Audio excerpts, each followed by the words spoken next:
Hey everyone, this is Scott, and I have here the retail release of Forza Horizon, and I'm going to be jumping into the single player here and showing you kind of some various things that you'll be running into. So let's go ahead and get that started. Loading times are actually pretty fast. This is installed to the hard drive, so you know, depending on if you just run from the disk or not, this is how your experience will be.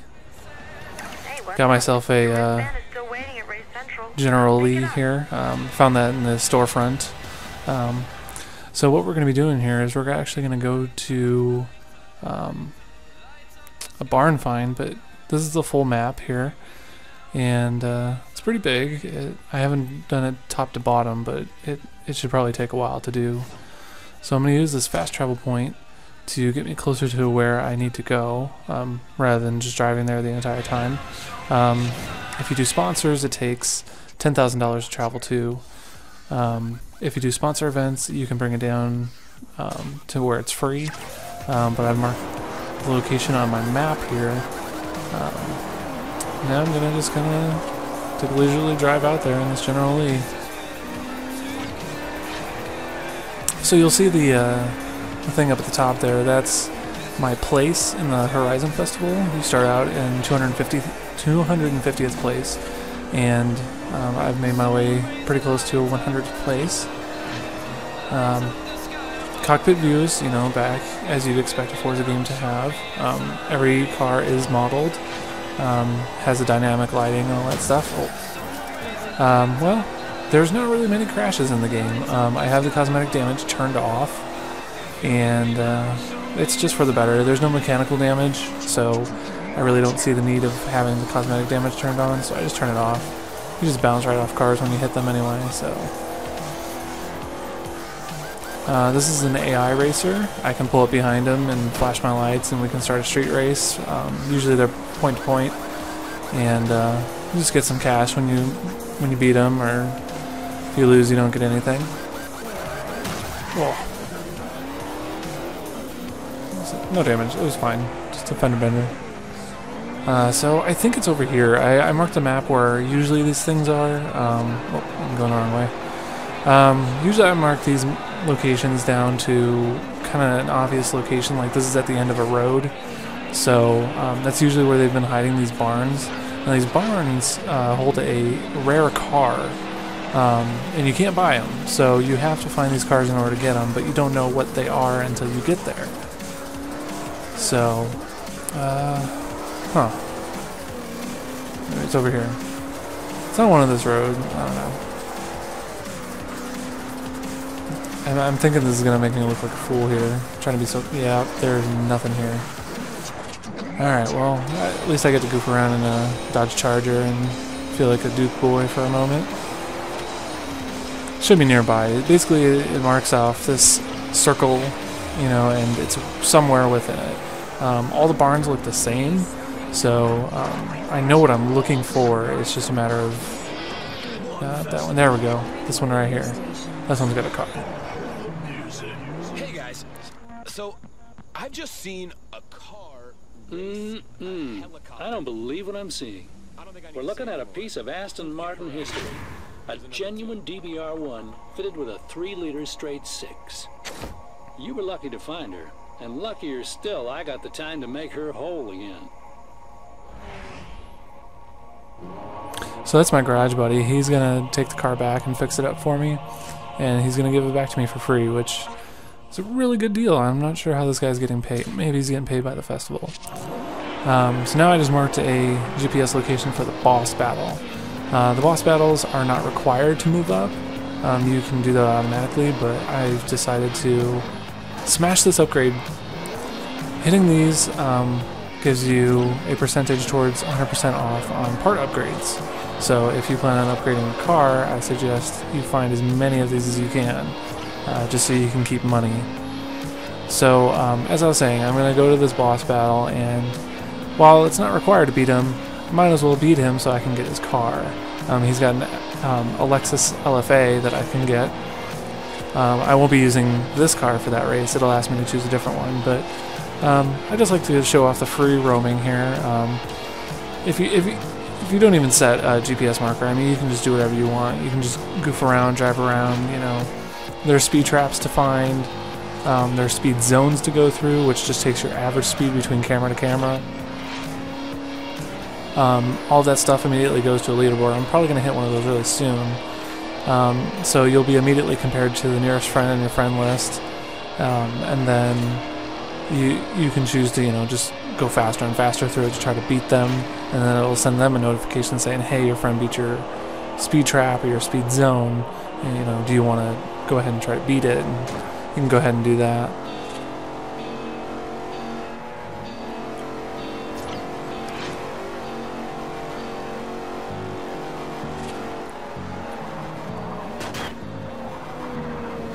Oh, I'm all over the place. Oh, missed my mark. That guy almost hit me. So yeah, it's around the sunset here, and really gorgeous game. Full day to night cycle. The races themselves have predetermined lighting, so it kind of will throw you off a little bit when you go into a race and it's different lighting than what you went into it with. Here's the boss battle coming up here.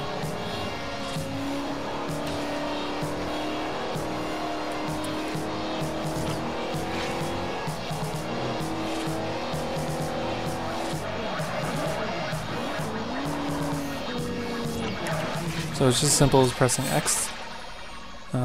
This guy looks like he wants to race, so I'm going to pick this Lamborghini here. It's the best one I got.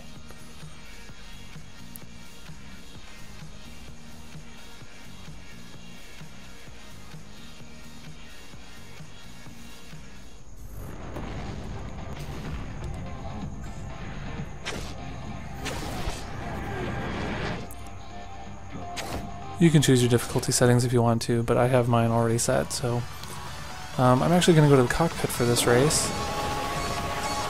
Stare him down a little bit. Oh, wow. This car is fast. Why am I trying to win a slower car? So cockpits are modeled. Can't adjust the field of view like you could in Forza 3 and 4 with the multiple screen stuff. That's just not here. So you just kind of have a standard setup. Those blue markers are all the checkpoints for this race. It's point to point, but you still just gotta hit the check marks, and it'll just let you know where you're at between you and the person or persons that you're racing. Oh,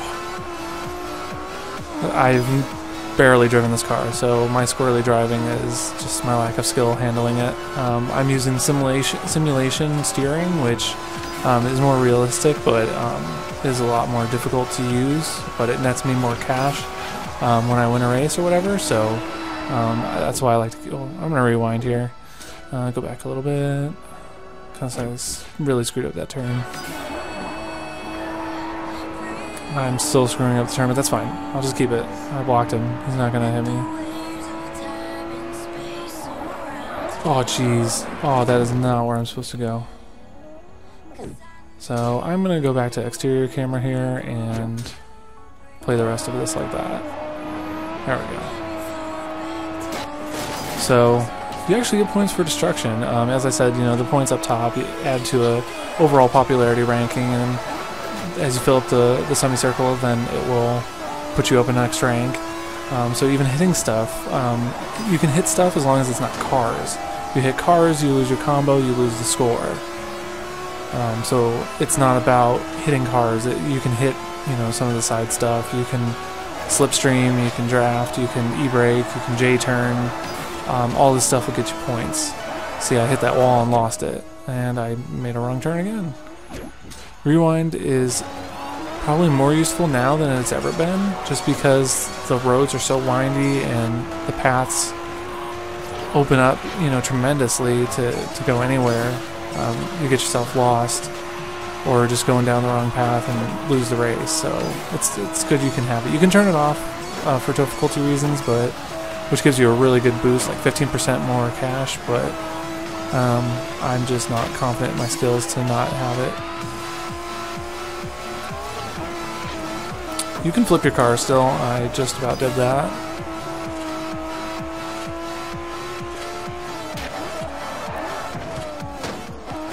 Nope.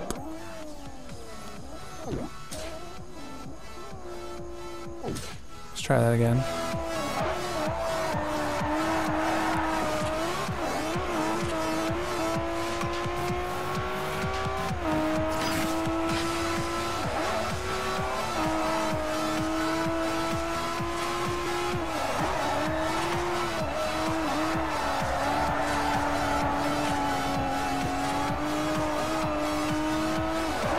Yeah, I won. A little action slide there. So I got first place, I win his car. I also get some money on top of it, so it's an all-round winning race here. Please accept this vehicle with my admiration. You are a fine driver. Most of these guys are really polite. Yes, I'm gonna get in your car. I've now been compared to someone who's done this race, and I can choose to either race against their time and try to beat it, and I get that cash, or I can just say no thanks, which I have pretty much been doing because I know that I'm not good as many of the people that I'm comparing against. Hey, what's up? Your wristband is still waiting at Race Central. Come pick it up. So before I started this video, I actually ranked up, and you have to go back to the festival and pick up your new wristband. Traveling to the festival area actually doesn't cost anything. Alright, so now that I'm going back to the festival, I can also pick up this car too. Festivals are not that far from here, so I'm just going to drive it, show off the active arrow on this car, which looks pretty sweet. And it's squirrely as hell, but, you know, that's to be expected. So as you get closer to the festival, you start to see, you know, the area, and you can see how certain races are got their own little booths and stuff that you can start races with, and as you get closer, it's more and more designed, and a lot more people are racing around. You start to see pedestrians and just people enjoying the festival. The festival area is the hub to the game as far as accessing the cars, getting paint jobs, stuff like that. But we're just going to head to Race Central first and go ahead and get our new wristband. I'll go ahead and explain this stuff on my way out.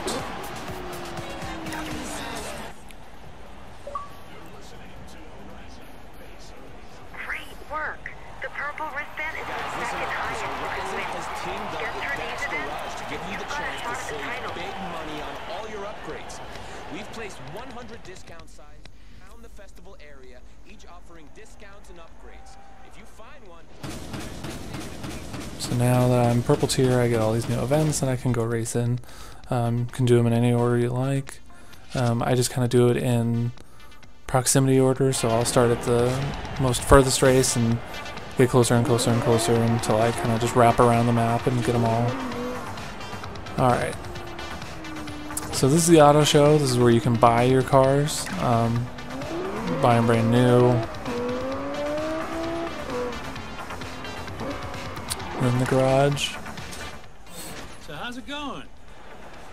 So I'll show you the auto upgrade. This is the same from Forza Motorsport 4. Let this load in here. So basically, if you just want to upgrade your car and you don't want to deal with the specifics, you can choose an auto path, or you can do it custom and pick parts individually. The barn find, this is where we pick up the car and look at the cars that we've collected so far. There. More beautiful curves than any 50s movie goddess. An Aston Martin made to win awards. You treat her like a lady now, here. I'm not going to drive it though. I'll just keep it safe and sound.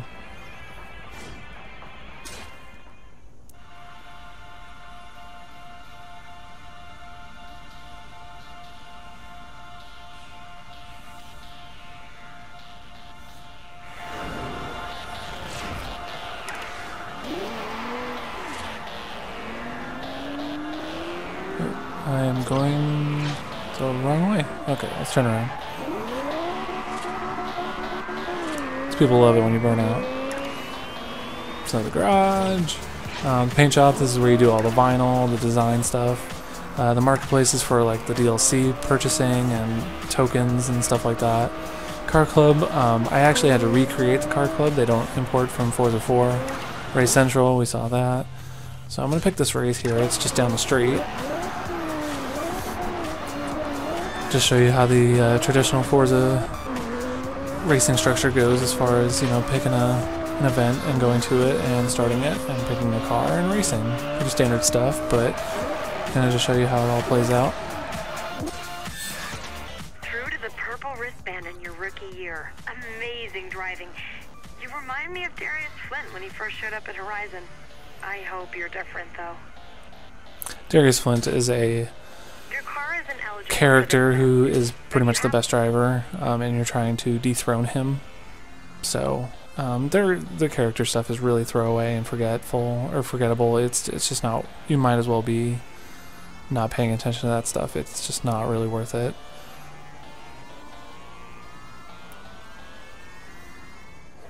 I chose the Shelby from that list there, and that's a barn find. So if you haven't gotten it, you should try to find it. It's a rare car for Forza 4 even, but they just give it to you here, so it's really well done.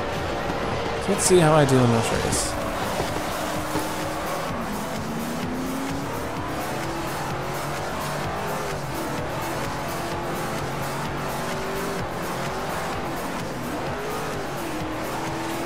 So we're racing through the hub area first here. So as you can see, even just from like the free roaming and stuff, it definitely likes to mix up the achievement again. I got 100th place.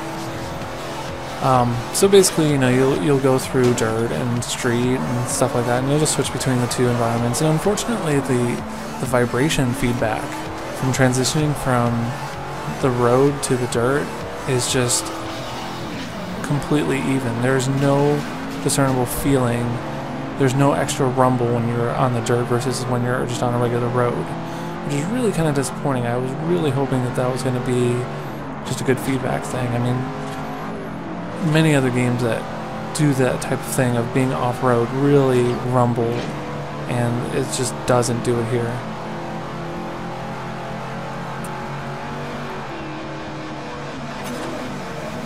So those at the bottom, those are sponsorships that you can get money for. Basically just, you know, doing some of the stuff that's up top, actually. You know, doing the drifts, doing the drafts, doing,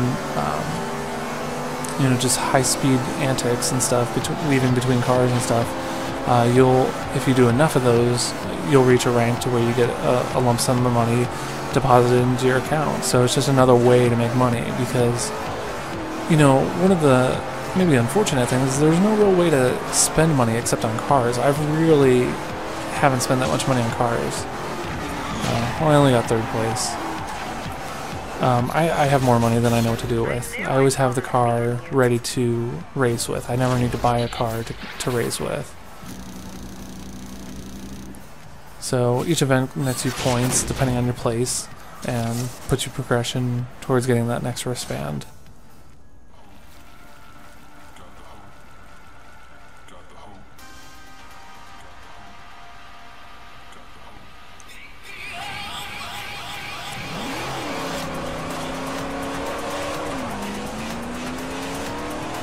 So that's just about the gist with Forza Horizon. It's, you know, it's very upbeat, it's very friendly, it's energetic.